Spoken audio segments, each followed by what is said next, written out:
Hello, Gail Grim here. I'd like to teach you how to make a Google form. First thing you need to do is title your form. We're going to make this a library sign-in form, and we're going to make our first question,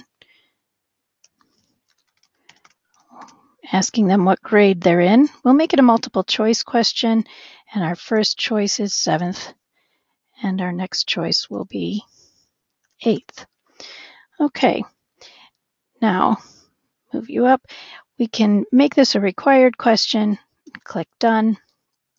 And then I'd like to add an item, but I'd like to make a page break first because I want the 7th graders to render to a new page when they click 7th grade.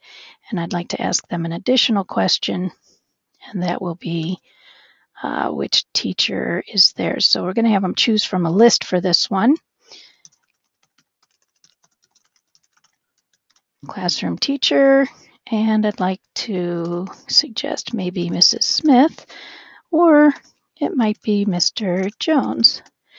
All right, now that is also a required question for the 7th graders, and we're done there. So now at this point, I'd like to tell this page when it's done to go ahead and go to the Submit Form page. And this one, I want to edit this question because I can have the form render to a new page based on my answers. So for the 7th graders, I'll have them go to the 7th grade page, but for the 8th graders, they're going to just get to submit their form.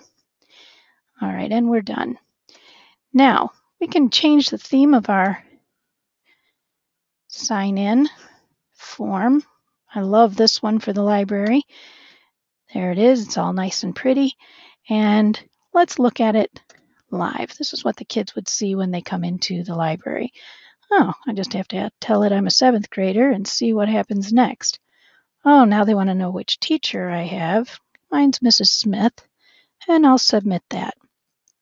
Okay, now I'd like to submit another response. I'm an 8th grader this time, and I get to finish. There we go.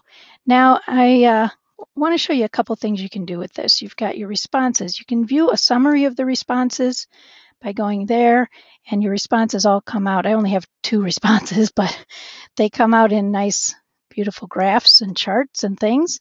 Or you can see your responses as a spreadsheet. And this is helpful for when you're doing your end of the year or end of the month data. And so thank you. I hope you enjoyed how to make a Google form.